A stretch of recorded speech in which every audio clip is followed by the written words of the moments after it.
Welcome to Liberal 12th Man Show. I am Liberal 12th Man, and I'm doing a preview show. I'd like to thank you all for joining me, whether you're watching this live or whether you're watching this on the replay, or whether you just, you're out there listening, like our Kaiser right now is right now to what I have to say and what you have to say. Yeah, preview show.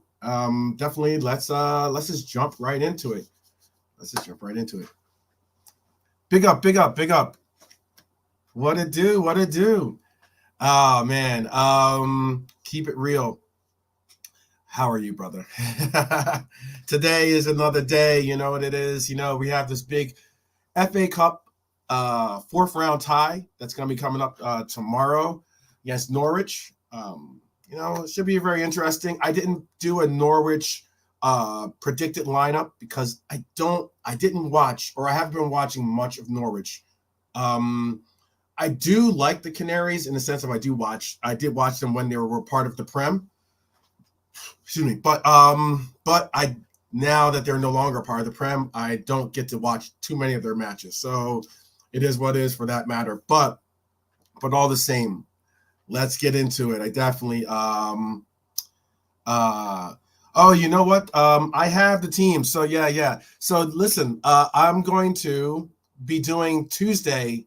I hopefully will be able to organize and get these guys all, get some of the panel participants, Chris and Brian, and Jake and JK, aka JC, and get and obviously you have to be here too because I have your team as well. I've been actually trying to iron out the kinks so that we can do like computer simulated matches utilizing FIFA. So it's going to be actually pretty cool what I've put together. It should be like pretty cool, and we'll probably do like maybe like a last minute rearrangement of the teams because to make it all work, I had to like cut out one of the rounds. Actually, that last sixth round that we did where we did a free agency type thing, I might have to cut that out possibly. But we'll figure things out as we go. It's been really, really good from what I put together. I think it's been fun because like I actually have been watching some of the games, like guys, and I ran a mock tournament somewhere, not mock tournament, just some mock exhibition games, I guess you could say, and just like put the two teams together and kind of just let the computer run with it, and it's pretty fun. It was pretty cool, definitely pretty cool. I wish there's some parts and points I wish I could work out completely, but I did the best I could. That's all we can say, right? So yeah, so Tuesday.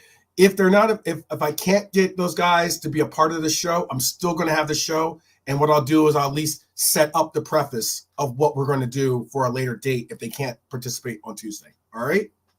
But yes, big up to Ozan. I see Hollywood, Ensban TV is in the house. Everyone recognize, autographs can be signed after the show. Please refrain from asking for autographs for Ensban TV as of right now. Dustin is in the house. I see you there, brother. Definitely so. I wanted to get into basically, obviously, Norwich is traveling to Anfield this Sunday for the FA Cup final, FA Cup tie, fourth round tie. And let's just be honest. Hey, big up Red for Life. I see you, brother. I definitely see you. Let's just be honest. It's definitely the elephant in the room, as I put it in the preview, or put in the little, in the little caption before, is that description, I should say.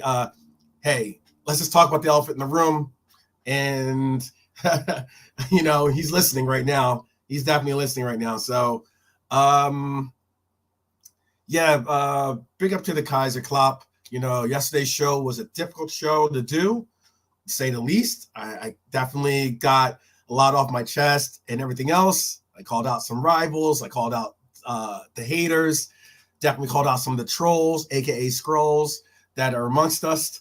The wolves in Reds clothing type concept. But more so, I think it was a rally call that I did yesterday. It was more of a rally call that I hope strengthens and solidifies us as Reds.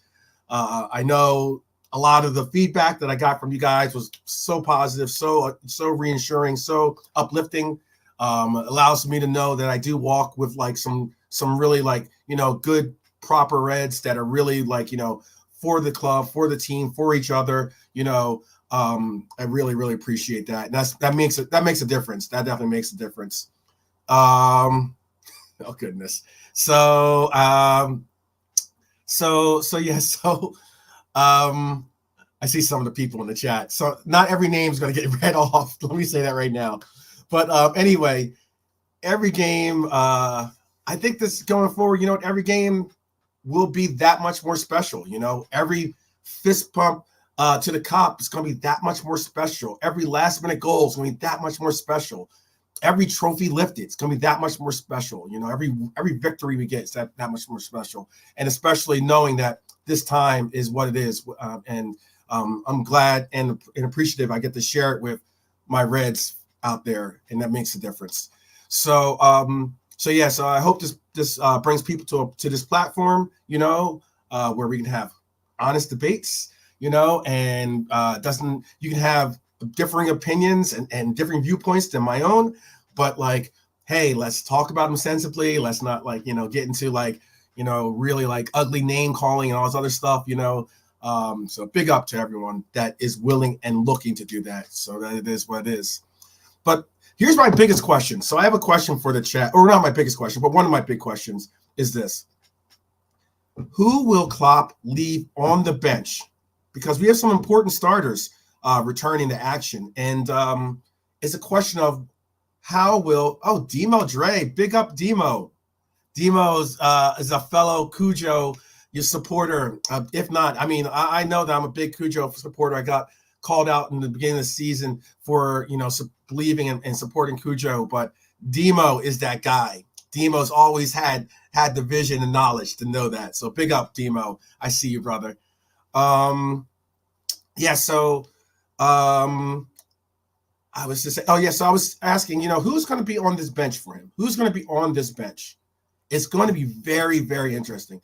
I saw, Dom was in some of the training videos. That's big to see. Whenever you see someone in the training videos, that's normally what I look for. Just to see them in the training videos means at least they're on the pitch. At least they're getting some type of traction on making a return towards the lineup. And that's important. So, like, I saw Dom. That's right. Oh, my God. It's Drunk Vigo. I got you, brother. Big up to Drunk Vigo. Definitely. Thiago's AI was floating around again. Possibly, I guess so. Big up, I love Liverpool. Big up. I see you, brother. It's going to be very interesting to see who he leaves on the bench for me. And I think probably for yourself too, out there. You got to recognize that we've got to get these players back to being, 90 minutes fit. We got to also get these players, because not playing in a training match is different than playing in a game. It's almost as if like it's just a different element, different it's a different like intensity is the best word to, that's involved in that. So like it's going to be important to get these guys back up to speed, especially since we got some big important games coming up.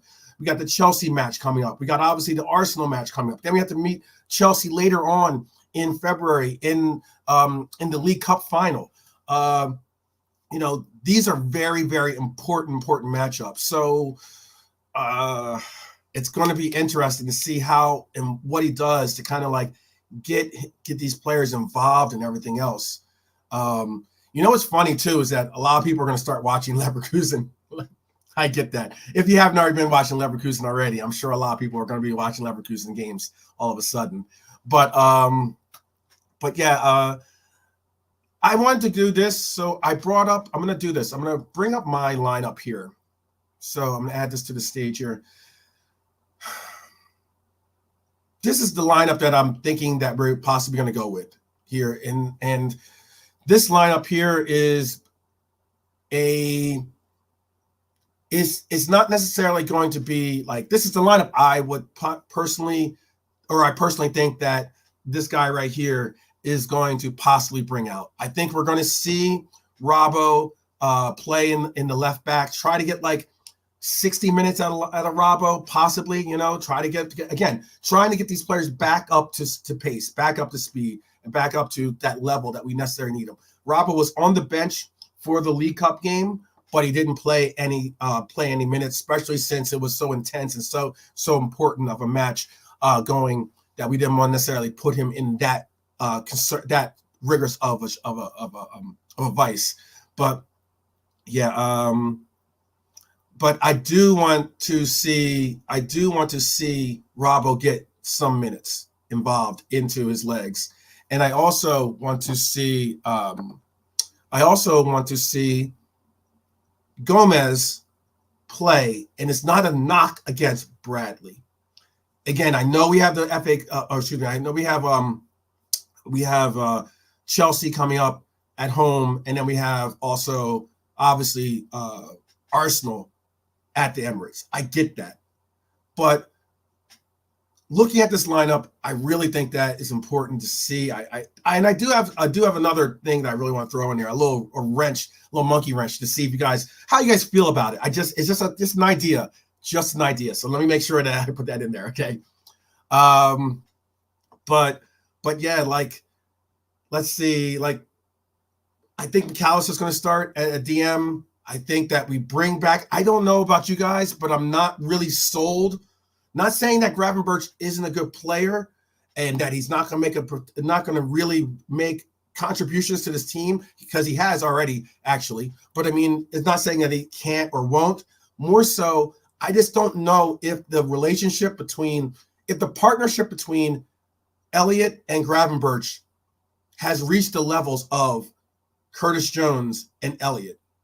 I don't think that has reached that level just yet in familiarity and understanding of what where your partner's going to be able to press, where your partner's going to be when you're going for for runs, or if you're going to go forward and you need someone to cover, or you're going to switch flanks.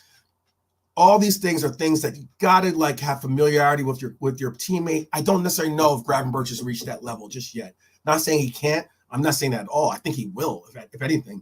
I think we're going to see Gravenberch be introduced into different roles in this team. I still am putting it out there that I think possibly we might see him in a defensive midfielder role, or a 6 role, I should say. Not necessarily a defensive mid, but a 6 role at some point. But that's just later on down the line. Not at this moment, not at this point, but maybe later down the line, as some way of getting him on the pitch when he gets to that level where you just can't have him not be a part of the game. But I still at this point think that McAllister deserves to start. I like the fact that McAllister's had some of the strongest games I've seen from him so far this campaign in the last couple of games. I'd like to see Curtis Jones get some minutes. Obviously, we saw him pull the sit down little tweak of the hammy, but they checked it. They said he was okay. He was limited in the sense of being utilized at any and all. So, Football Talk podcast, brother. What is good? Football Talk podcast, bro. I need to talk to you about something.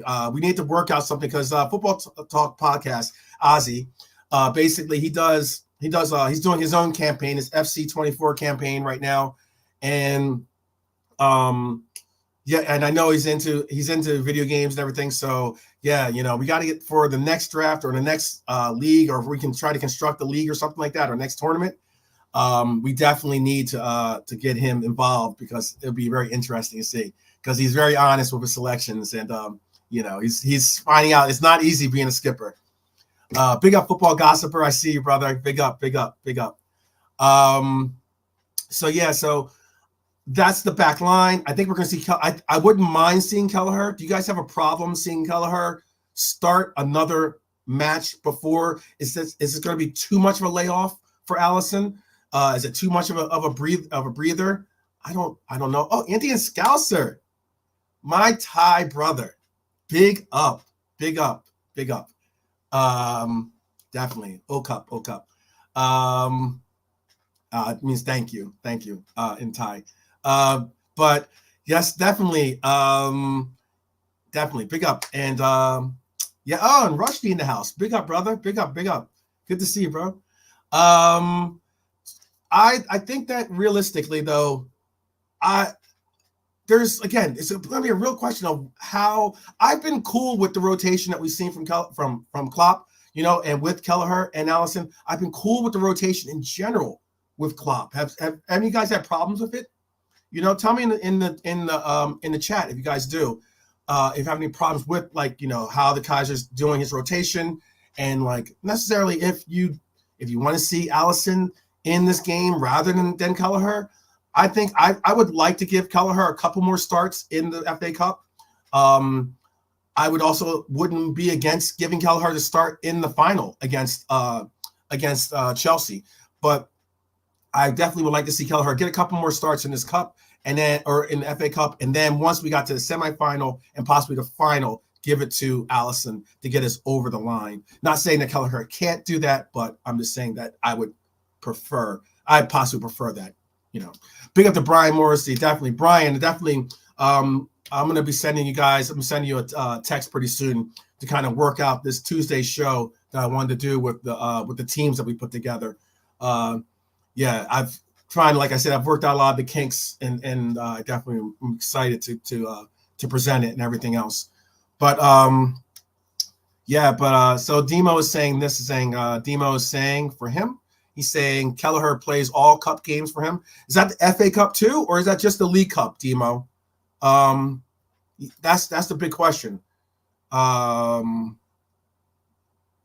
the really big question. Is it just the League Cup or is it the FA Cup for you? And finally, but not least, let's move on to who I think is going to be the front line. I think the front line is going to be this is the front line I would like. I know there's been a lot of push back and forth. He means both the games. Okay, I got you. The front line for me, I like Nunez in the middle. I'm so sick of the left wing shouts. I'm so sick of that crap. Look, he's wearing a number 9 on his back for a reason. I want to see Nunez in the center. They're so interchangeable, the fluidity that I've spoken about 2 years ago, okay? Again, a lot of these terms, a lot of these phrases that you're hearing, a lot of these things that are now become a part of our club, the key on the people that have been saying them a long time ago, as it was developing, as it was being shown, okay? But again, I think Nunez in the middle makes a difference for us. I think that I like the fact that he has a good relationship with I think he has a good relationship with Cody, but I think that good relationship starts when Cody's on the left side. And I would like to see Diego on the right this time. I don't want to see Cody on the right. I think the one thing, I get the total football concept. I would like to see a little bit less moving around of the shells, with the front line. I would like to see them to get kind of like some type of base and familiarity of where they want to play and where they want to be seen on the pitch. For me, I'd like to see Cody either on the left wing, or I'd like to see Cody playing centrally as a striker. I think Cody has Diego style finishing when it comes to, and this is just my opinion, obviously, but I honestly do believe that Cody has Diego style finishing. If anything, I think Cody can get more velocity on his shot than Diego can. And that's just, but I think that Diego is possibly our best finisher on the team. And I think Cody is certainly a close second, if not tied for that position as being, that top bill. And I get it. Some people are going to push back and say, what about Salah? I'm not saying Salah is not a killer himself, for sure. Let me see what you guys else think. Both, even the finals. That's very interesting. I can see the League Cup for Kelleher starting. That FA Cup final, if we get to that FA Cup final, which I do have us getting to, I want to see. I think that's getting to a place where I almost rather see Allison get us through that one. But I get it. Because Kelleher, if you got us this far, why not just allow for him to, finish it out? And that could be a truth. That could be a shout for sure. Let's see. Rushdie says, I think Nunez will be benched to keep him fresh to run the hell out of Chelsea midweek. And then Hackbo will probably start with Hatta and Diaz. That's a shout. That's a good and honest shout. That could happen for certain. You never really do know, but I mean, like, because again, this guy right here, he definitely, he sometimes gets my texts. He does sometimes, you know, sometimes he just sends it to voicemail. My calls to voicemail, but other times he does answer my texts. You know, let's see. Rusty also has it as Elliott could play right wing with Bobby Clark starting in the middle. I can understand that. I have not saying that Elliott can't play the right wing, but I've somewhat simmered on seeing Elliott in that right wing. If we're going to do right wing, I'd rather see Diaz. If we're going to do right wing, I'd rather see, again, Diego. If we're going to do right wing, I almost at this point would almost say, hey, put Gravenberch up at right wing, which he's played for us before. Maybe see Gravenberch play at right wing. But again, I'd love to see your decisions or what you guys feel about that shout, that off, you know, that out of left field shout to try to figure out some place that we can really start utilizing Gravenberch. Says, Liverpool says, you don't think we will rotate, give the kids a start like Beck or Gordon? I don't think we'll start Gordon. Gordon will possibly, depending on how the game goes, I think he will get playing time. I think the fact that we're playing at Anfield definitely heightens the possibility of seeing youth players in this game. That is, I certainly will agree with. I was on the fence of starting Beck on the left instead of Robertson. But being that I want to see Robbo get some minutes, and I know that he's probably just, you know, itching to get back into that starting lineup or itching to get back on the pitch in general. I think that this would be a good introduction against a team that's not going to like really, not that Norwich isn't a good team, but a team that's not really going to be as physical or as strenuous as a Chelsea or as a Arsenal. And we're going to need Robbo back in the starting lineup eventually. I think he's one of the forgotten elements of this team. I think he's been overlooked by a lot of people, saying that, you know, Robbo hasn't played well, that maybe he doesn't have a place in this team really going forward, you know, that kind of concept, even to the point where saying, you know, Robbo's got to fight for his position to get it back from Gomez. I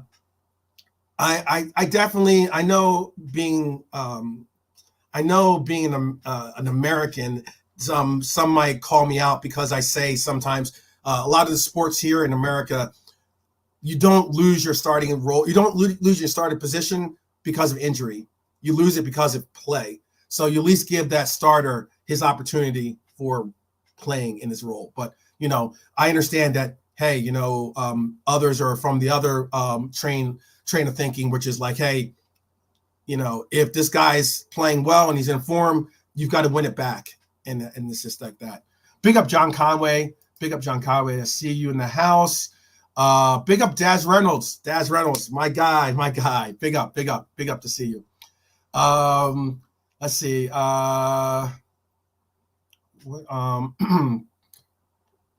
Let's see. Brian says this. Let me make sure I get all your messages in here or comments. Brian says Kelleher is designated. Oh yes, definitely. I know he's a designated cup keeper in the League Cup. I was just asking if you would play him in hypothetically, we get to both cup finals. Would you play him in the League Cup final, and I think we will, and would you play him in the FA Cup final? That's what I'm asking. Considering this is the FA Cup final or FA Cup fourth round tie. Let's see what else.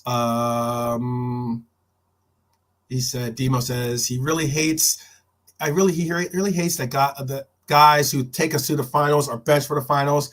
I still feel for Taki. I agree for that. I understand that part and point. I understand that. I definitely think, and it was interesting because, like, you know, after we won, it was kind of like, you know, you're uneasy with like whether you should be lifting the cup or not and everything else. But he was a shy guy already. But yeah, I agree. I can understand you saying that, Demo, for sure.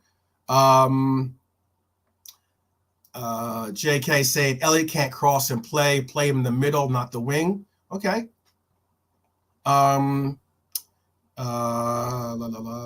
Let's see. Keep It Real says Diego through the middle and Hackbo from the left wing. Okay.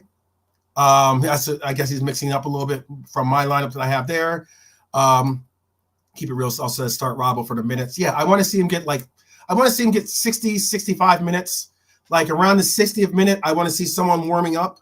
You know, obviously, if he can go 90 minutes, great. But I mean, like, I don't think he's going to go 90 minutes. So I would like to see him get a good 60 minutes and then sub in like an Owen Beck or move Gomez over to the left side and bring in a Bradley. That's what I would do. That's the text message I'll be sending to Kaiser. I know he's listening. You can see he's already got his hand up listening. So if you guys want to say something in the chat, I'll make sure that he hears it. He's not watching the chat. He's at least listening. So just keep that in mind. I Love Liverpool says Chelsea in the Prem on Wednesday. So to me, this is the game where we play the kids. I think we are going to see kids play in this game for sure. I just don't know if we start them, to be honest with you. I would like to see us just take this tournament. Not saying playing the kids isn't taking it serious, but I would like to see us really put a concerted effort into winning the FA Cup as well this year. I want to win all the belts. I want all the Infinity Stones. I've already said that out there. I've already hashtagged it long before. I'm already out there with the Europa Quad, you know. So, yeah, I want to see us win all the Infinity Stones. And I know there's more than 4 Infinity Stones, but there's more cups involved that by winning all these competitions, we get the privilege of going on to, and those end up being the other Infinity Stones. So I would like to see that happen. Brian agrees with me. He says, yeah, I'd give Robbo an hour. Okay. Yeah, I'll go back to that. But start Robertson and Kelleher. That's what JK says. Drunk Vigo says your team Robbo. Yeah, I am team Robbo. I like Robertson. I think Robbo is a vaunted player in the locker room. Is a much necessary and needed presence when it comes to leadership and roles that a lot of these players have to emulate. I think that he's a very welcome player in the locker room because he likes to keep he's jovial. He likes to keep things like light-hearted, but he could be definitely in your face, angry, stressed, like that Henderson style of like, hey, I demand more, giving everything on the pitch. I like that out of a player, It's a measurement of all of them, like I like a variety, a mixture of all those types of players. You don't want to have a starting 11 of all those kinds of players. You want to have like a good mixture that kind of balances out, the mentality that people can keep a clear vision on the pitch. And Robertson, I think, definitely brings a lot of that to the locker room. Brian says some people were saying Simicast was better than Robbo too. I know. Now, I know that was pretty wild. A lot of people were saying that Simicast was better than Robbo. I think that you're doing a disservice to Robbo's like CV when you say that. And Simicast is a good player. I don't know if he's surpassed Robbo as of yet, but hey, you never know. I mean, hey, keep trying. That's how I see it. Let's see. Yeah, I remember that. That was a crazy year that changed the entirety of the Patriots arc. Actually, Drew Bledsoe was their quarterback, got injured. I think he ended up going on to Dallas Cowboys, and Tom Brady became starting quarterback, and the rest is history. But on the Patriots, I do not like them. All right. So anyway, if there's any Patriot fans out there, all right, whatever, but not me. Yeah. So this is that. All right. Let me get into this too. So I already spoke about Joe Gomez, gave praise to him. Spoke about Connor Bradley, gave praise to him as well. I think that there's a really interesting lineup here. I normally would start Diaz in any and every lineup that I usually predict or usually have, as in when my starting lineup, if we have our starting five, if we have all 5 of our front men, it would be obviously Mo Salah on the right. It's Mo Salah on the right, it's Nunez in the middle, and it's Diaz on the left. Pretty much every day, all day, going when it comes to lineups. However, there's shouts for Cody. There's a definite shout for Diego to start. But what I wanted to say this is something I had and it was just from what we saw, and I get that we were trying to play out. The momentum had turned. There's a lot of intensity in the game. All they needed to do was score one goal. They ended up scoring some kind of flukish style goal in that League Cup game that we had to play against Fulham. They're in front of home fans. I get it's a little bit of all those little variables make it a different scenario. But towards the end of that game, something happened. It was very, very interesting. And, we saw Konate get introduced into the game. And what was very interesting is it made me think of what would a back line look like or feel like if we went with this? If we went with Gomez on the left, and then I want to get into score predictions, but I wanted to bring this up. This was something fun that I was just thinking and looking at, and something that was very interesting to me, at least. Okay. And I'm not saying Bradley's not a shout. I'm not saying that at all. I'm not saying that Bradley can't, that Bradley's not, a right back for the future. I'm not even saying I'm still very, very optimistic and looking forward to the return of Ramsey. I'm looking forward to Ramsey to return to this lineup and see what he can present, because I know that Ramsey does have some really, really incredible tools in his locker, to say the least. But I wanted to just drop this lineup out here, and this is just me having a little bit of a tactics session, a tactics sesh with my guy here, JK, the other JK, I should say, this JK right here. I don't know if you can see his name on his kit, but yeah, this other JK. And I was just looking at it like it was interesting because we went to a very defensive back line, and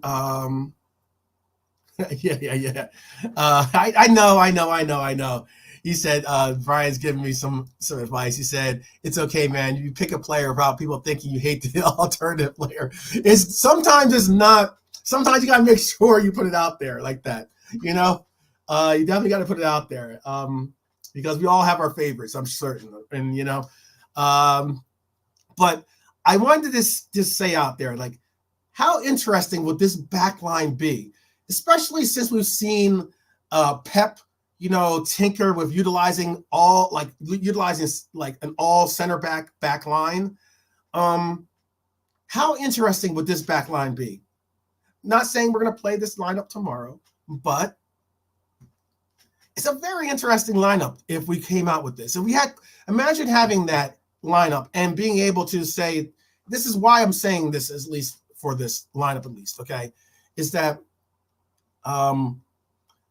if you were to put this lineup back and have Kwanzaa at the right back, which he's played the right back before, okay, and this isn't a permanent answer, obviously, but if you allow for this to possibly go forward, and you just want to say, I'm going to put a really classic stance of a defensive-minded back four. I'm not going to necessarily look for my right back or left back to be, pseudo right wing backs in essence, bombing forward, going and progressing too far forward. We're going to have like a steady back four of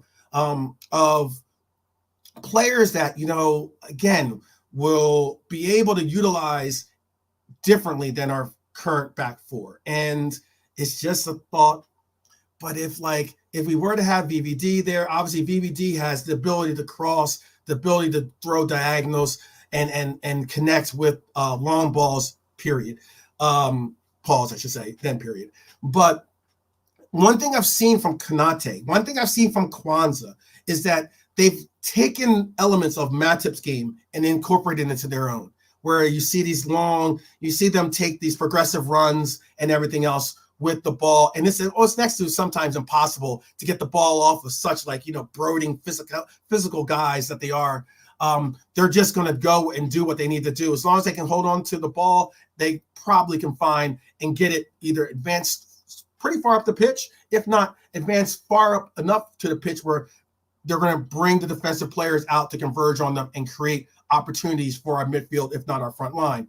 But one thing I've seen from our back, from Konate, from Kwanzaa again, has been, and Gomez has definitely always had that portion of his game. He's definitely refined it into a really tailored game with his diagonals and with his ability to cross.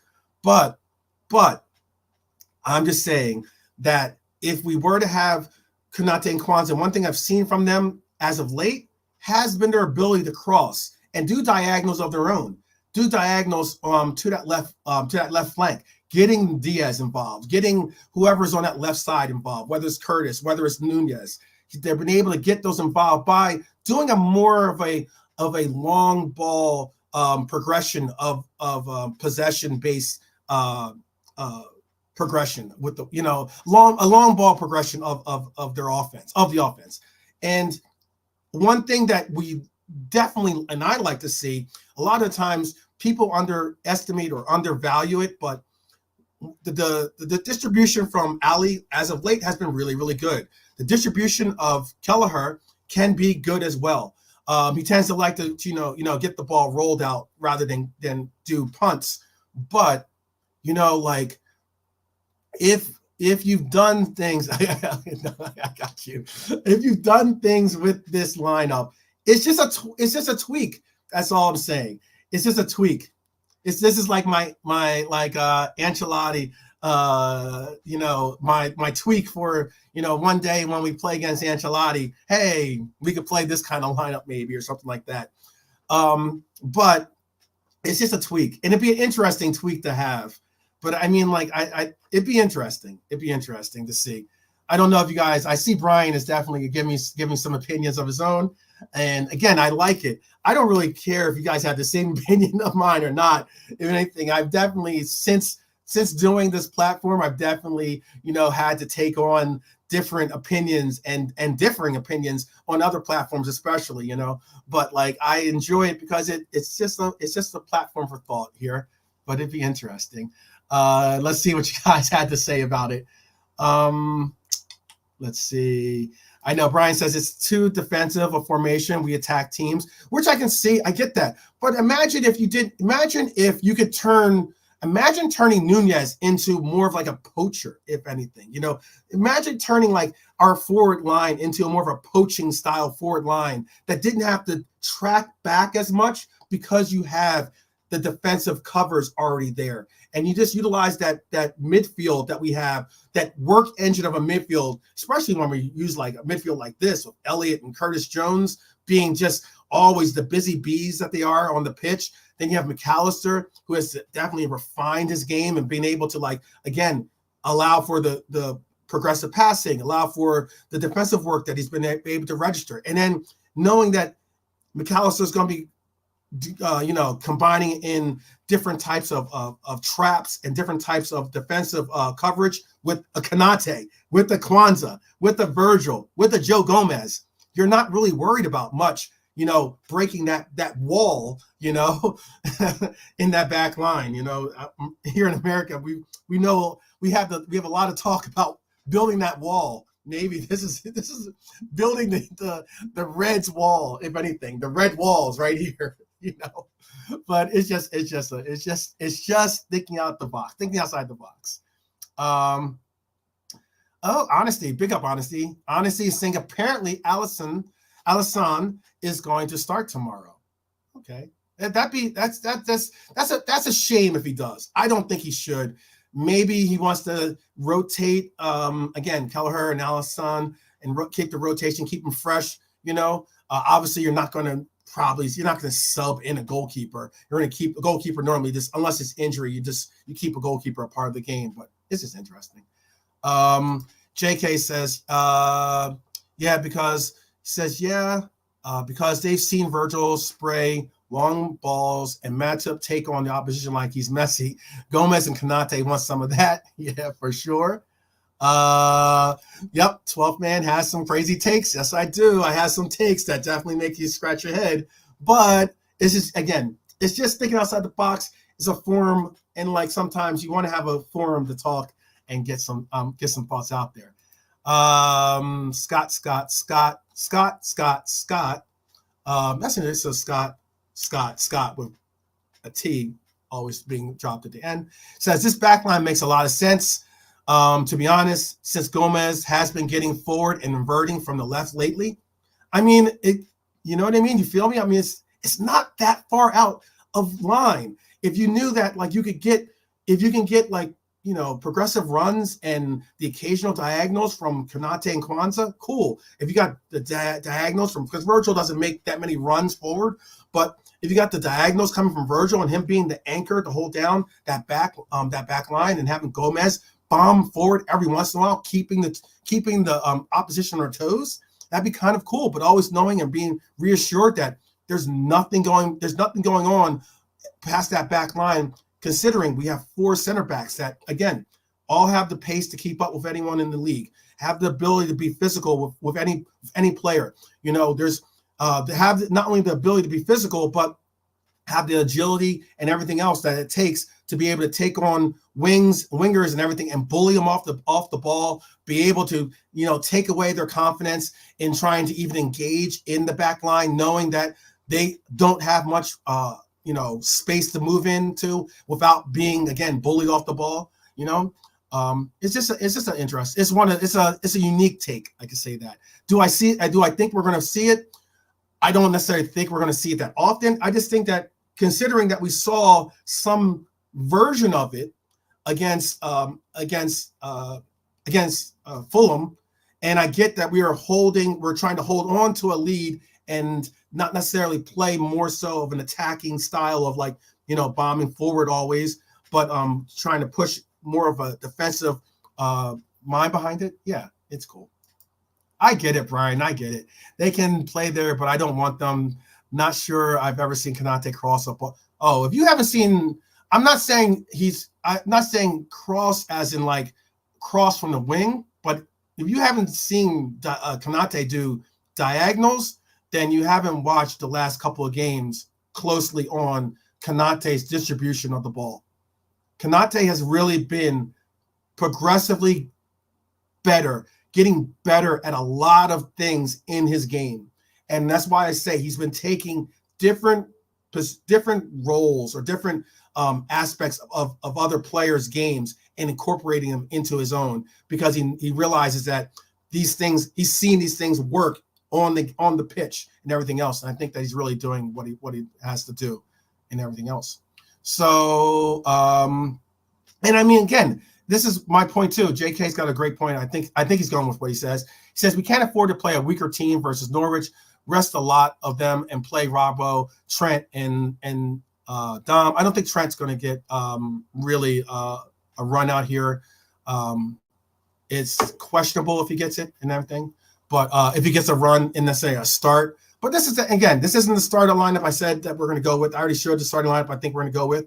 I just thought that it'd be interesting to do, because then you could possibly rotate the midfield a little bit more. You could definitely rotate the front line. You could have, then out of the 5 subs, you could find 2 subs out from, you could rest the front line actively and have 2 subs rested from the front line. You could bring in a Gravenberch or bring in another sub like a Clark possibly for that midfield.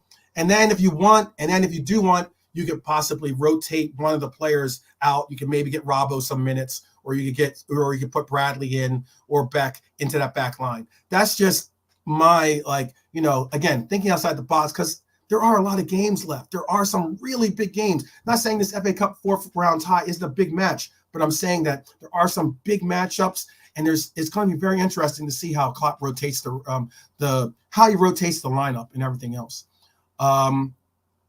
Honesty has an off-subject question, and I'm going to also bring this down so that so I don't get too much pushback against what I had to say about that. Let's see. This is off-topic question. 12th man, if Alonso comes Known do if Alonso comes knowing, do you see him be the football version of Phil? Oh, okay. So if Alonso, if Xavi Alonso comes to Liverpool, do you see him being the football version of Phil Jackson or Bill Belichick? Man, if we get Phil Jackson or Bill Belichick out of Alonso, that'd be great. I don't. You know what? I personally think that out of, if we were going to say Phil Jackson, I think is more so I get that he wins a lot of rings. He's got a lot of rings, whether with the Chicago Bulls or the Lakers. But I personally think that Phil Jackson is a little bit more like Klopp, under the pretense that Klopp has allowed for his assistants to kind of form his strategies with his formations, with his players and everything else. I think Klopp is a great player manager, a great manager of egos and everything else in the locker room. So Phil Jackson was that guy. But for Bill Belichick was more of an X's and O's guy. He was more like, as in he's more in line and in touch with like how it goes about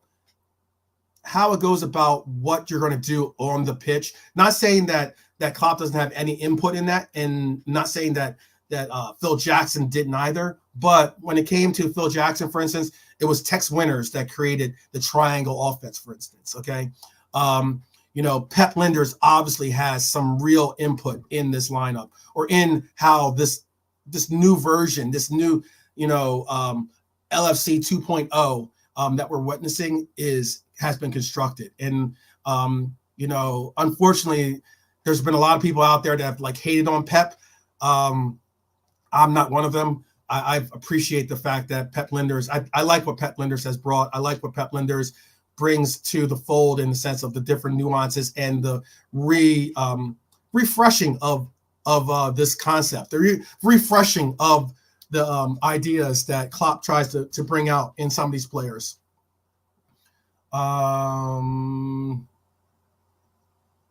He says, Brian says, "Oh, this is back to they're good defenders, yeah, but I don't get why you would want to play it."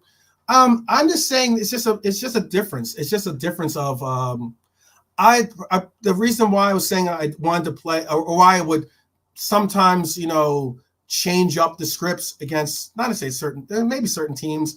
Again, it gets to that mindset of, do you want a team that other teams have to adjust for, or do you want to be a team that you can adjust for any team you face? That is the biggest question, I think. One I've raised on Coppish, one I actually raised on Beijing Reds TV, one I've raised on a couple of different of my own podcasts earlier. But it's one of those questions I think really will, if you answer that question, I can kind of read why you feel the way you do about different lineups, why you feel the way about how you would feel about rotation, how you would feel about getting starters minutes and or getting youth players minutes and everything else. That's the way I kind of feel when it comes to, are you under the school, and you can answer this in the chat, are you under the school where you want a team that you can adjust for other teams that you will face, or are you under the pretense of you want a strong team such a strong team that other teams have to adjust for you? That's where we're getting to, because obviously when you're at this caliber of Liverpool that Liverpool's at, and with all the different things, it is really cool.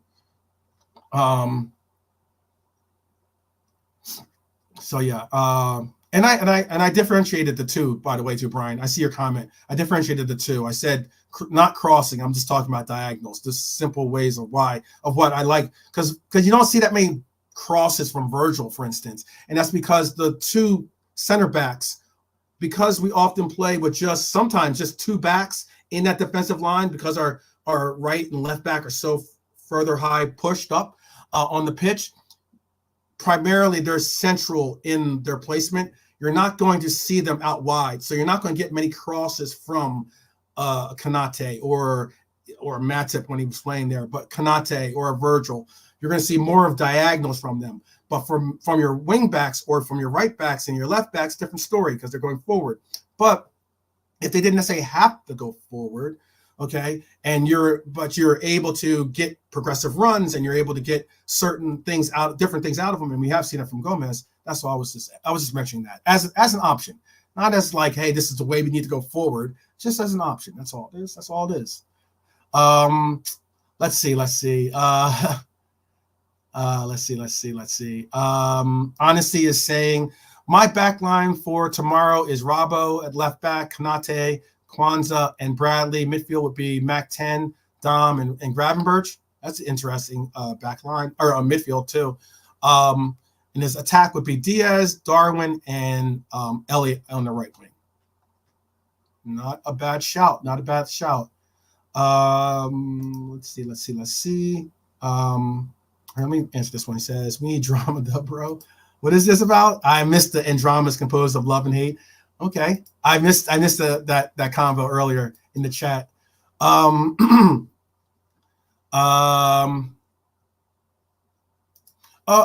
don't think I just said he was a great crosser. I was just saying he was a great. If I did say cross, I was just referencing diagonals. I was just saying his ability to create diagonals because he's in that. I've seen him do a lot of different switching fields and everything. I like that he's been switching fields a little bit more so. And in that game, especially against Fulham, where he wasn't being pushed so far right. You know, he's definitely his average positioning. And if you look at his heat map, was more central, more right center back style central. He was able to get that ball, and it made a difference. That a lot of times in the early parts of this year, especially the early parts of what we saw from Konate, we weren't getting those diagonals from him. Really, we weren't getting a lot of the we weren't getting those progressive runs from him. That we're seeing now, but these are all parts of his game that he's progressed well, I think amazingly well, you know, and it's, you know, I like to see it because I like the output that we get from Virgil when we see it. I like the output that we get from Matip when we see it with his progressive runs.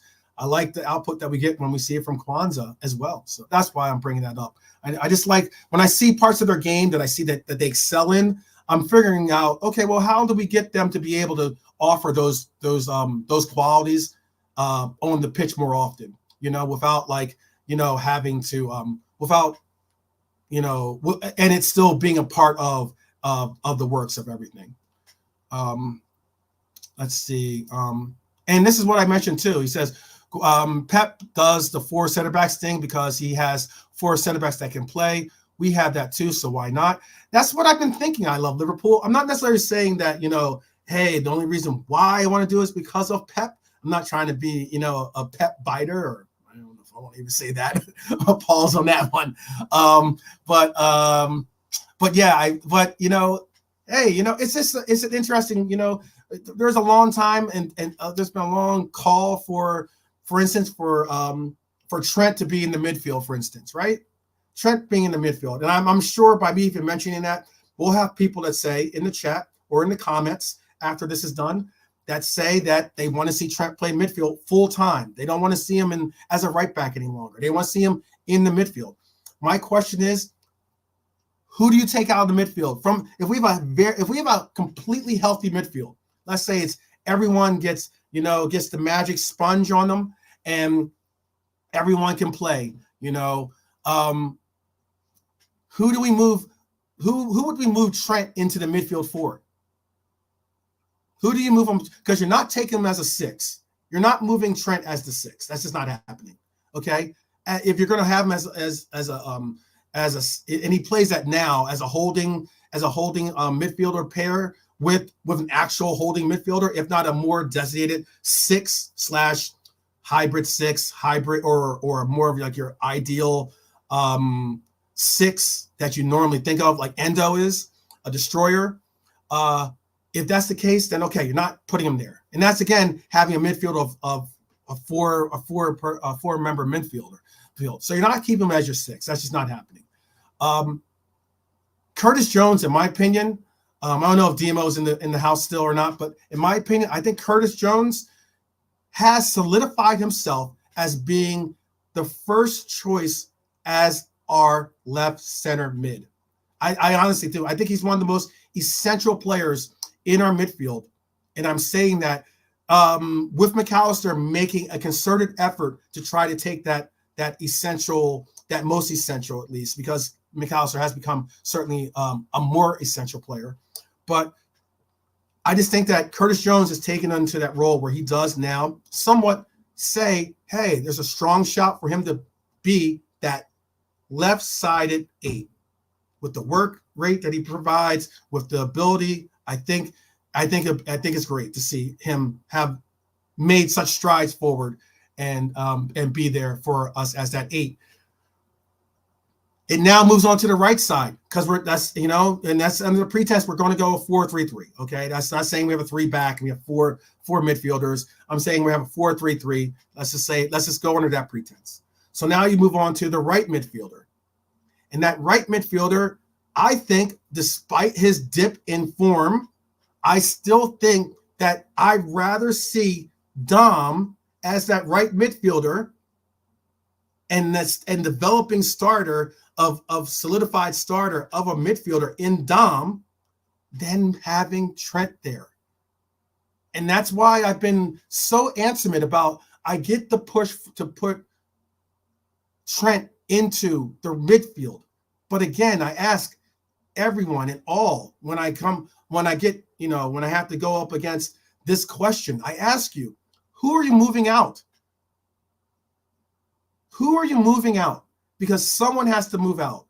I'm not saying that, all these players are, bona fide, this, that, whatever.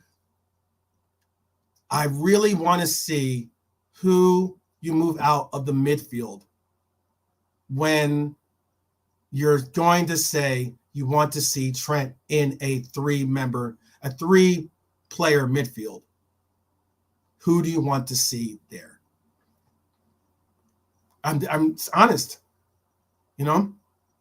I almost rather see him as a right winger, to be honest. I almost rather see him as a right wing, as a right wing winger than considering he's certainly good at crossing. You heard me say, I definitely saying that Trent can cross, okay?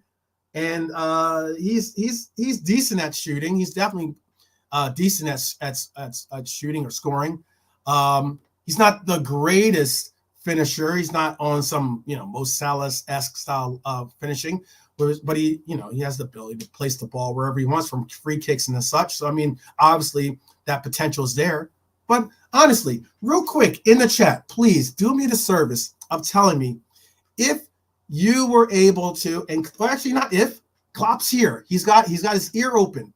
Who are you moving out of the midfield to make Trent in the midfield? Tell me your midfield 3 with Trent in it. That's all I'm asking. And if you're not in that camp, cool. You don't have to put it in there. You could just say, hey, I'm fine with him playing inverted, or hey, I'm fine with him playing right back, or I just want him to play right back. Hey, I'm cool with that too. It's just a question. I would like to hear what you have to say, because I would like to know. I think where we are utilizing Trent is somewhat perfect for our team at the moment. And I mean, you can't really question the results, considering that, we're pretty much, despite the one match in the Prem, we're pretty much, undefeated when it comes to into it. So, and it's just it's a question. Top of the league to you, my lovely red Marion Southward. And she says hello to everyone else and the regulars and everything else of the Mighty Red Army here. She's saying hello, But it's interesting. Daz Reynolds says, and I want to hear it because after this little tangent, we're at the hour mark. Got about I'll do another 30 minutes if that, but I'll save the last 10, 15 minutes for score predictions and who you think is going to be the goal scorers. So for the next like 10, 15 minutes, we're just going to like, kind of just have a little conversation. I would like to know what would you do? What would you do if you wanted to get, for those that are in the Trent in the midfield camp?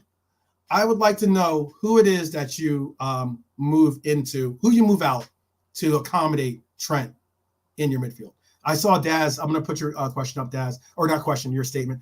Daz says that he would move Macca. He would take Macca out for Trent. So again, he's having, I guess, Trent play that holding role, and then have playing as a 6. I don't personally have him playing in that role unless Trent has Macca next to him. I mean, obviously we see that now with Macca playing the 6 and Trent playing that inverted role, and he'll occasionally be in that role, and that allows for him to, drop back into the right back if necessary, or drop back in between the center backs, but to provide extra coverage. But that's just me. I wouldn't necessarily do that. So, but again, this is your opportunity to tell me where you would have him play. So I have 1 vote for him moving into that role. Trent, Macca, Mac 10, and I guess that's is that Szoboszlai? I guess that's probably. So you would have Trent on the left, I assume. And tell me honestly if I'm wrong. Just tell me in the chat. Obviously this is like I said, I always love to. This is the best opportunity I have to engage with the chat. It's opportunity because, like, when there's 20, 30 of you guys in the chat, it's still enough to manage that you guys can get what you want to say. We can engage, and you become part of the show, which is important. I think it's very important. Like sometimes the shows are never really just all about me. So you being a part of it makes it about us. So it's important. Honesty says Trent, Mac, and Szoboszlai. So yeah, honestly, tell me how that is, if I made that correct. And please hopefully stick with me, guys, because I know hopefully I can stick with. I don't want to lose too many of you guys on this. I do want to get some scores, and I do want to get some scorer updates or predicted scores in there. But yeah, it says Trent already inverted it to make it a box midfield. But if he had to pick, this is Honesty saying this. He says he would have Curtis Jones to be the dropped member of the front of the 3. That's crazy. I'm not crazy. That's your choice, But these are some difficult choices. Maybe that's why. Maybe I just saw some people leave the stream here. Maybe it's because of asking difficult questions. I appreciate everyone's courage in the chat for just being here, still being here and a part of it. If you answer, I appreciate the courage to answer, but I appreciate your courage even more in answering that question, because it's just a question, it's just an honest question, like asking, where do you put them? Who do you substitute? It's just a question. So yeah, if you guys want to answer or put more question or put more of your answers in the chat, I'll bring them up and I'll engage with them. But let me tell you this too. So I know the doubts. Trent Alexander-Arnold is still doubtful that he'll be on the bench. That's why I don't have him in the starting lineup. I know he was spotted on the training pitch, but I know we don't want to press him into service if not necessary. That's just my honest opinion. You don't want to press him into service. You don't want to press anyone into service if you don't have to. But yeah, you definitely don't want to press him into service. Injuries that we have, obviously, we don't have Thiago, we don't have Bajcetic, we don't have Matip for obvious reasons. We don't have Tsimikas for obvious reasons. Salah's injured, but we also have him unavailable because he would have been on international leave. We don't have Doak for obvious reasons. He's, I think, done for the year as well. And we don't have Endo for obvious reasons because he is out on international service. Oh, I got you. James going live and okay. I got you. And I won't hold you guys up from being able to join Jamie's podcast. for sure. Like I said, I'm only going to do a 90 today. So yeah, again, hopefully that's the case. And you guys can keep me on par with everything. But yeah, so that's the guys that aren't going to be available for us. I know that Robbo and Dom will be inclusions in the bench. I don't necessarily know if you'll see them both get, a full 90 out of it. I don't know if I want to necessarily. It is a little bit troubling that we haven't seen Dom back yet, considering that it was referred to as just being a 2-match game, 2 matches that we possibly would see him not be a part of. I don't know how many matches is this now that he hasn't been a part of. So yeah, like it's like one of those things. Like like.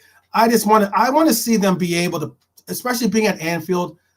Again, this isn't with the defensive minded lineup that I had introduced earlier, but I would like to see us put this game to bed early, allow for us to do intros, little cameos and intros for some of our youth players, cameos obviously for some of our starters that want to get minutes. We want to see them, get that remembrance of, hey,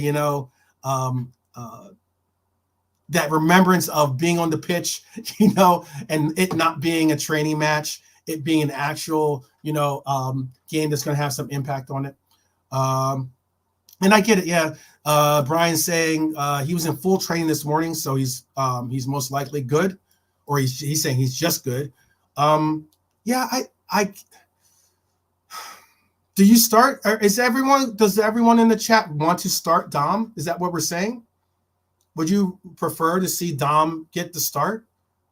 And if he does get the start, what does that mean for like? What's that mean for the team as well? Here, I'll put in a youth player and everything.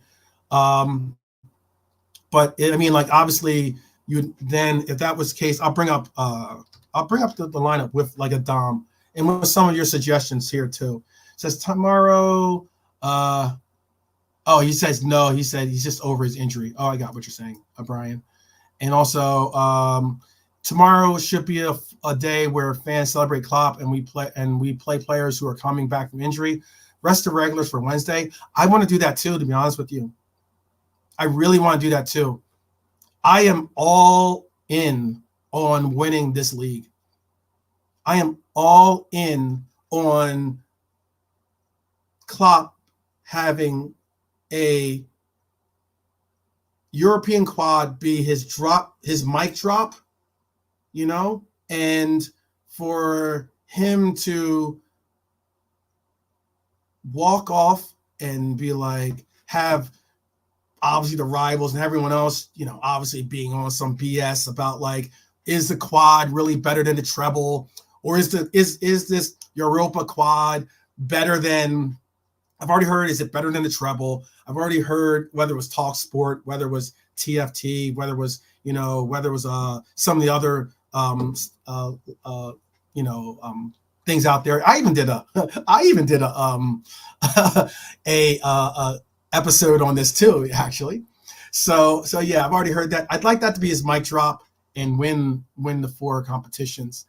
What would be interesting too, because I think it goes to, what's it go to, June or July? I think it goes to July. His contract goes to July. So I think he would still be open and eligible to play in some of the bigger competitions. So, or it's like,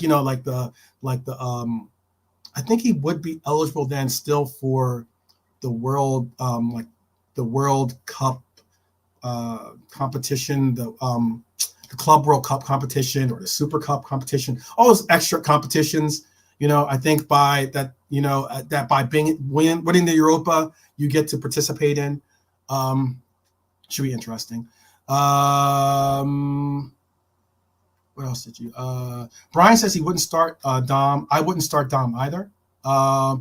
I love Liverpool says, hell no, sub him for 20, 30 minutes. I agree with that completely. Chris says this. He says, he would start Dom, Trent, and Robbo so you can get some minutes in and then pull them around the 60 minute mark. That 60 minute window, like 60, probably closer to 60, 65 minutes. You at least have the subs starting to get ready around the 60th minute and then sub them in at the 65th minute. I personally like to see subs get at least 25 minutes of a run. I think that's enough of a run for them to be able to have impact, for them to get conditioned towards the game, conditioned and acclimated to the game. I agree with that completely. I love Liverpool says, why people trying to throw players into the fire at the moment, into the fire the moment they get back from injuries. Yeah, I don't want to see that. We've seen that Klopp has taken measured approaches towards getting players reacclimated after coming back, especially from hamstring injuries, muscle injuries. We've seen them take their time on getting these players back to acclimated into lineups. As most obvious is Diego, considering Diego is possibly been one of our most informed players, and yet he hasn't necessarily been an automatic starter. He just really hasn't. And a lot of people would have Dom start or have Diego starting, but being he was getting back from injury, we watched him progressively get more minutes and more minutes until, yes, he can be an option as a starter. But I think out of all of them, I agree with Brian on this. Out of all of them, I would go with my original lineup, which had Robbo starting at the left back. I'm all in on that. I want to see Robbo get 60 minutes tomorrow in this game. It's the perfect game for him to do so. And I know that Robbo's probably has knocked on the Kaiser's door and said, hey, the Kaiser, I'm ready, and willing and wanting to be a part of this FA Cup match. Even if that means that Wednesday I don't start, I think Robbo probably says, hey, I want to be a part of this matchup just to get involved. The treble that I was speaking of is on TalkSport. They had a piece where they did the two presenters. I think it was Bent and it was a black guy and a white guy that were talking. And I think the white guy is an Arsenal supporter. But and I'm not trying to make an ethnic thing. So anyway, yeah. It was more so just so this concept of like breaking down who it might be. I don't know the names of them off the top of my head, but those two guys were the one guy, not the Arsenal supporter, but the other guy made it that he thought that winning the Europa quad is more significant, is a bigger accomplishment. I don't know if he says significant, but he definitely says a bigger accomplishment. So I guess that would be significant. But he says a bigger accomplishment than winning the treble. And I get it. I get that, that obviously winning the treble, which they did, is significant in itself. That means that you've won the league. That means that you've won the Champions League, which has more prominence than the Europa League, obviously, but you've won that, and also you've won the FA Cup. Okay, those are the three things that are referenced as being the treble. Okay, but I still think that it would be a very significant shout to say winning the Europa, winning the league, winning both of our domestic cups in the FA Cup, and winning the League Cup. I think you can make a concerted shout to say that's treble level, if not above, because I get that the Champions League is certainly a more coveted trophy than the Europa. I'm not saying that. I'm not trying to dispute that at all. But what I am saying is I'm doing basic math, and winning 4 trophies is better than 3. And I get that people might say, oh, well, the Champions League has more weight on it, and that's what makes that treble more significant than winning the quad. But it also means that despite all your glory, you couldn't win the League Cup. Despite you being such a phenomenal team and having such phenomenal players and having such a quote unquote deep bench and having all these world-class players, you couldn't win the League Cup. The League Cup is something that for a concerted effort, Manchester City has been winning, and they have put efforts into making that something that they honestly and earnestly do put attention towards in winning. So it's interesting. I think that's interesting. All right, coming down to the last 14 minutes. So they were talking about Brian. They were putting it against Manchester City's treble, and they weren't referencing Sir Alex's treble. They were referencing and I understand it's pretty much the same thing, but they were referencing the one that United, I guess you could say United, the one that United did too, but they are primarily using City's treble versus our potential Europa quad. That's what they were using as their benchmarks. And again, I did an episode on this before, but if we need to, I'll do another one. He says, JK says, because it's the FA Cup and it's Norwich, if it was a Premier League game versus Chelsea, then it would be different. Oh, he's talking about I love Liverpool. Yeah. Cundy's takes are, some of Cundy's takes are pretty wild. I already went over the, I had an episode out there, fun episode out there too, where I addressed my feelings on Virgil's resurgence as being, in my opinion, the best, and resurgence and regaining the crown, which is the defensive king of the defense.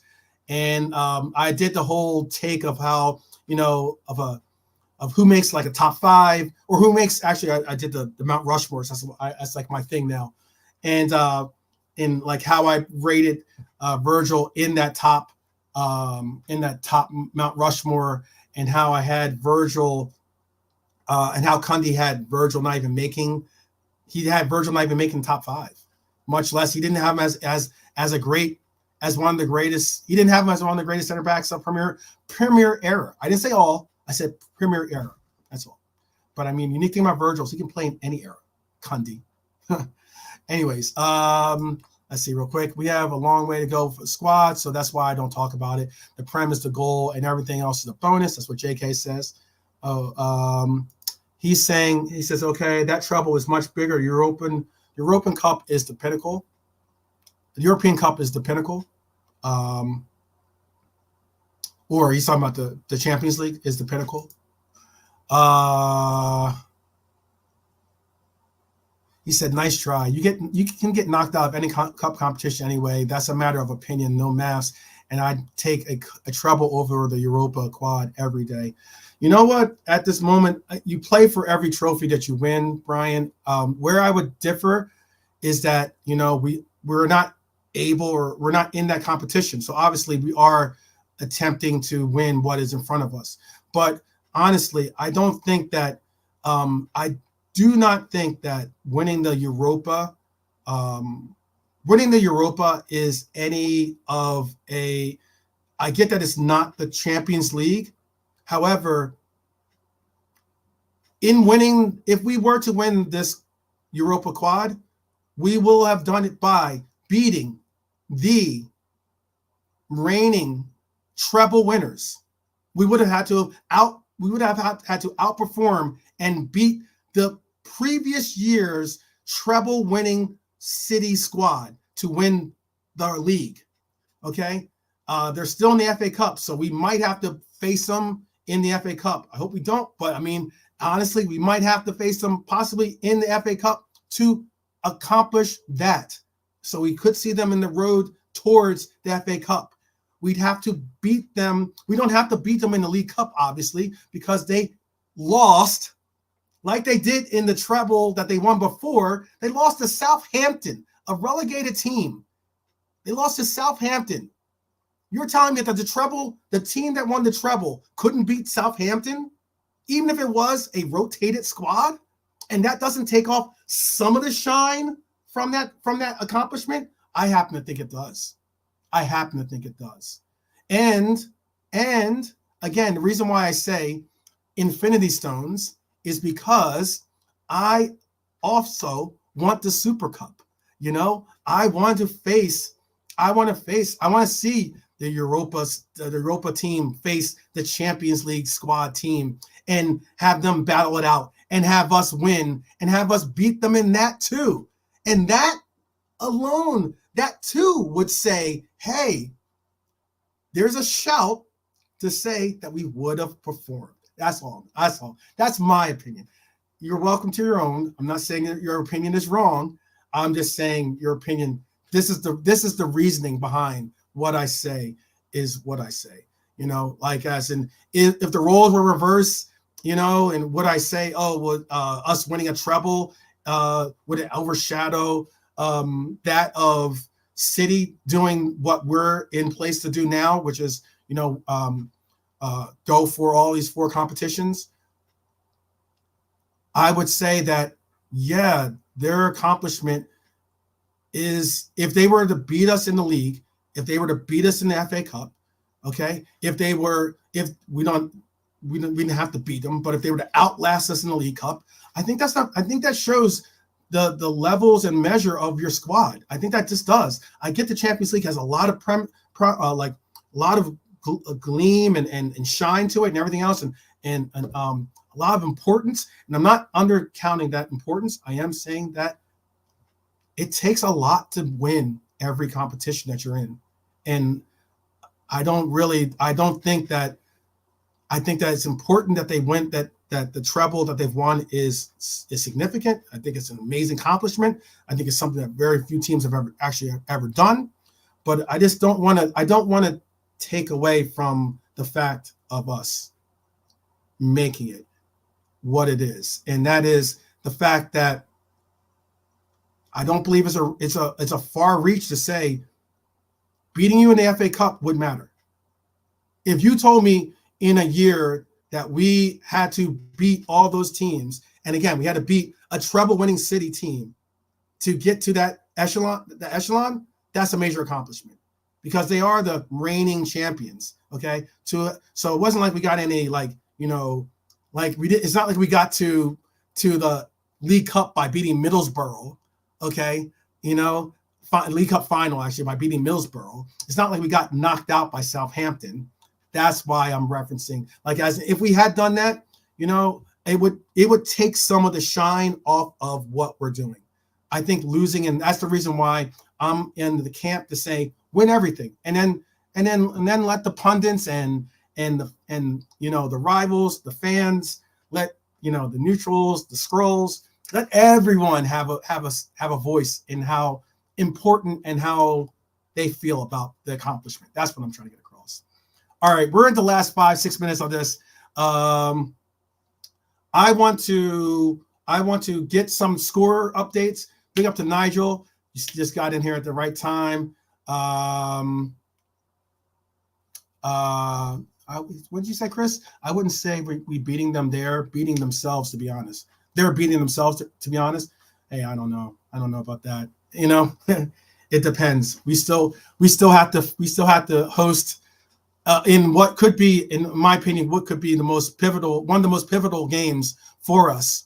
Every game is pivotal in the league, but one of the biggest games that is almost a must-win for us to give us any type of breathing room is that matchup that we have at Anfield against City. It's going to be very, very interesting. I'm hoping that we can get a great result from that. But let's get some scores and some scorers. So give me your score updates tomorrow. What do you think is going to be the Liverpool and the Norwich game? What's your predictions for scores? And if you could, please put in who you think is going to be those goal scorers. Whether you think Nunez is going to have a brace or a hat trick, or maybe Diego has a hat trick, or Cody has a hat trick. Whoever you think's going to score, put that into your score prediction. I'd like to see that. That's what we're going to do as we're buckle. Put your trade tables in the upright position. Buckle up. This plane is coming in for a landing. This Reds plane is coming in for a landing.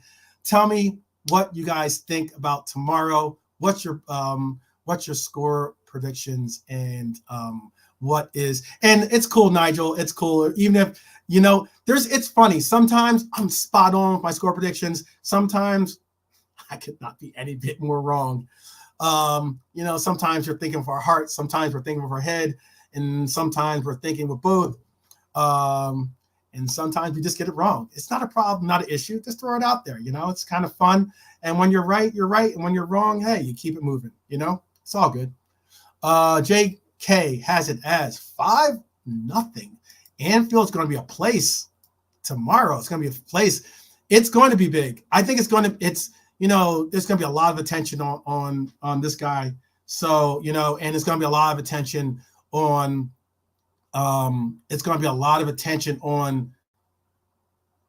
what and how we going to do. It's going to be a lot of attention as to how and what we get with the presence of a lot of these players really wanting to show that they're with the Kaiser, and they know this is the last dance. As I put, this is the last dance. This is the what's that song? Last Dance for Romance Tonight. I can't remember that song. I think it's I'll have to think of it. I'm not going to sing. If you heard me singing there, that is what it is. But it's a female that sings that song. I can't remember the name of it. It's like from the 70s, I want to say. But it's just the last dance, last chance that you're going to get. So 5-0. Darwin getting a brace. Darwin getting some goals. Diego and Cody getting a piece themselves. And who's going to get the fifth? JK, you got 4 goals in there. We want to bump that up to Darwin getting a hat trick. Yes, JK, Gomez scoring for tomorrow, for Klopp tomorrow. That's cool. That'd be great. I got neutral in the house. I got you. Big up. Ticket letterbox. Okay. No worries. It's all good. Ticket letterbox. I see you with your lead shout. It's all good. You can give ticket letterbox. You can give me a score prediction and scores as well. Brian says it's a big win, at least 3, hopefully. Okay. It's going to be a very emotional day tomorrow. You're so right on that, Brian. Red for Life has 4-0 Liverpool.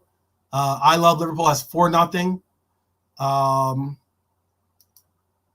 Yeah, it is. Hey, it's all friends here until you step out of line. Then that's a different story. Then we'll set the record straight, right?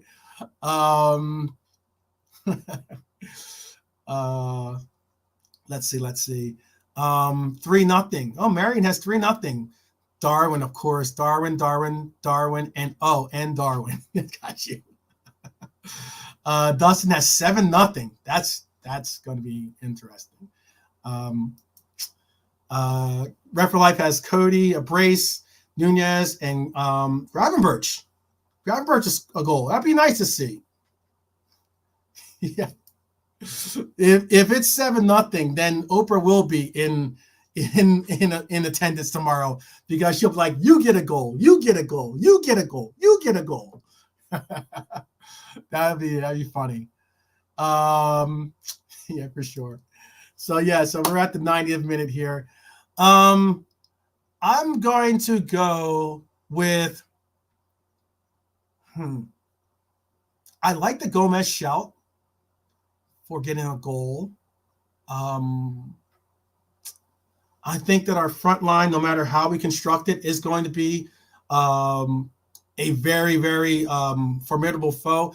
It's going to be interesting to see how Norwich lines up against us. It's going to be very interesting to see whether they're going to go out and try to play, or if they're going to sit back. I think they're going to sit back quite a bit, obviously.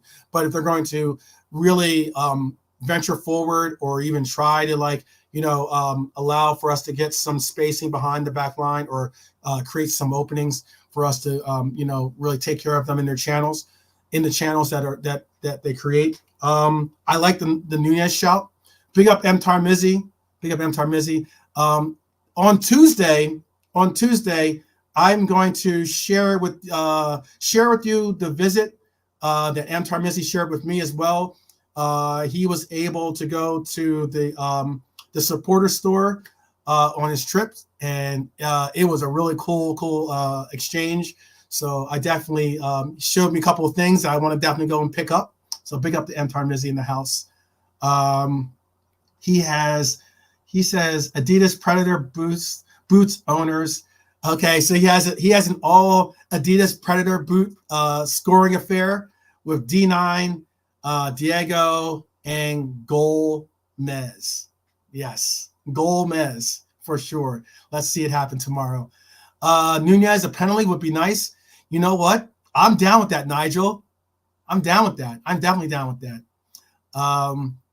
So I'm going to go with I'll go with Gomez getting a goal tomorrow, because I'm going to say that every game until he gets one, because I want to see it I want to put it out into the universe until it happens. Also would like to win some money from it. And I also have Nunez scoring for sure tomorrow. And I think that Cody will get a goal too. So let's go with 5-0. 5-0. I see Gomez getting a goal, and I see Nunez, Diego, and Cody getting goals as well. Why not? That's who I'm going to put some healthy wagers on. Maybe even Virgil. If Virgil plays, maybe we get a goal from a set piece from like a corner. We get a goal from our captain, or maybe Konate, to kind of go to, and have our Kaiser say, I hear you. I hear the cop. I hear Anfield. I hear everyone singing and praising our Reds on to victory. I hear you all. For sure. So yeah. So all right. So tomorrow, I don't think I'll be doing a watch along, but there's a possibility. I think now, especially since we're going to be on a roll, just a couple minutes into extra time here, since we're going to be since this is going to be the last dance for our Kaiser, I'm going to, again, I'm going to include you guys with some of the visits that I do to my Boozer Club, to my local Reds Boozer supporter club, supporter Boozer. Get the hell out there. Yeah, my local supporter Boozer. And I will also, include some of the visits to because I had to work it out, and hopefully they'll stick to their word. But include you with maybe some of the supporter boozers that I do when I go to LA, or when I'm home in LA as well, or when I go on vacation, whether it's to Austin, because they have a great supporter pub, or Dallas, or Vegas, where I've been to the Vegas supporter pub. Really cool supporter pub too in Vegas. It's like an English style pub. They have a really the Vegas supporter pub is super cool, because there's they have 2 rooms, but in one of the rooms it's all supporter. It's all like LFC nostalgia, and if not like other supporter club scarves, but it's a lot of like other things that people have brought back from Anfield or from their trips. Really super cool, supporter pub essence. My supporter pub in Phoenix has essence of that as well. Has some cool plaques and different little things here and there, but it has like a really cool a rack of supporter scarves and stuff. So yeah, it's definitely pretty dope. Brian, tell me, does your cousin he says he runs an Irish bar in Vegas. Is that the? I'm not sure if it might be an Irish bar. I'm trying to remember if the Vegas bar is an Irish bar or English pub. It's one of the two. It's either Irish style pub or English style pub. But it has like, it's cool. It's got like the wood, wood grain style like panels and everything inside. Very, very cozy pub essence of it all. Excuse me. You'll have to tell me if she runs the Vegas supporter pub. It's a pretty cool supporter pub. And yeah, I'm trying to make that an effort to do so. Because a lot of the supporters that visit Arizona, they come and I try to make an effort to get the support of the supporter pubs or supporter clubs. I'm going to make a concerted effort this year to do that on my visits. And hopefully that'll boost.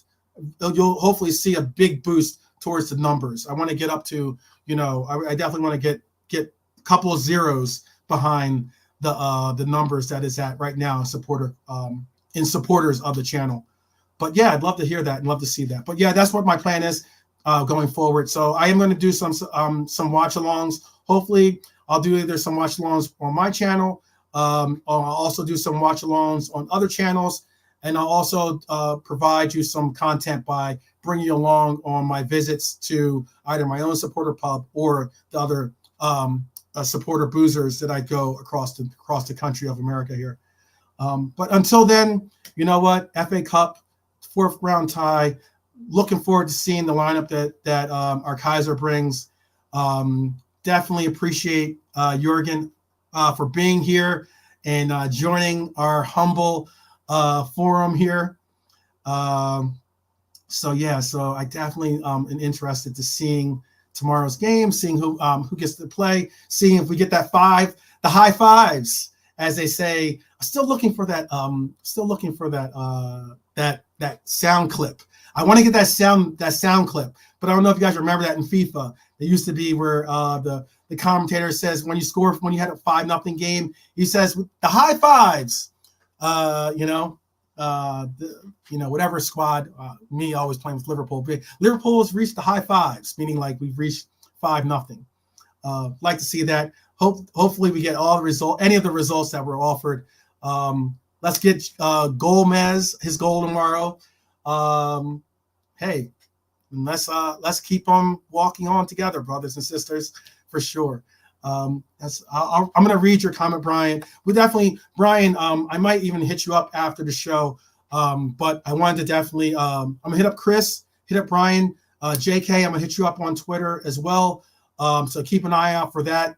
I also will be hitting up a lot of other people to try to get an even bigger competition for next time. But I'm excited for Tuesday's comp. Hopefully we can get it going for Tuesday. If not for Tuesday, later on in the week, maybe like a Thursday matchup or something like that, or maybe even a Friday matchup of the teams that we selected for the Liverpool 12th man Anfield Cup, I guess we could call it, right? So yeah. But until then, enjoy all the other platforms. In case you guys go over to, I don't know if you're watching both of these or got both of these tabs open, but whether you're watching some of the other content creators that are live right now, go support them. Make sure that you say what's good, say that you're representing, the Mighty Red Army, and to definitely try to encourage people to join our ranks here. And until then, man, peace, right? All right. I will talk to you guys soon. All right. Until tomorrow, take care. Take care of yourselves. Continue to take care of others, and especially your loved ones. And as always, remember, I will be walking along with you always. Keep it in mind. Appreciate you guys. Talk to you soon.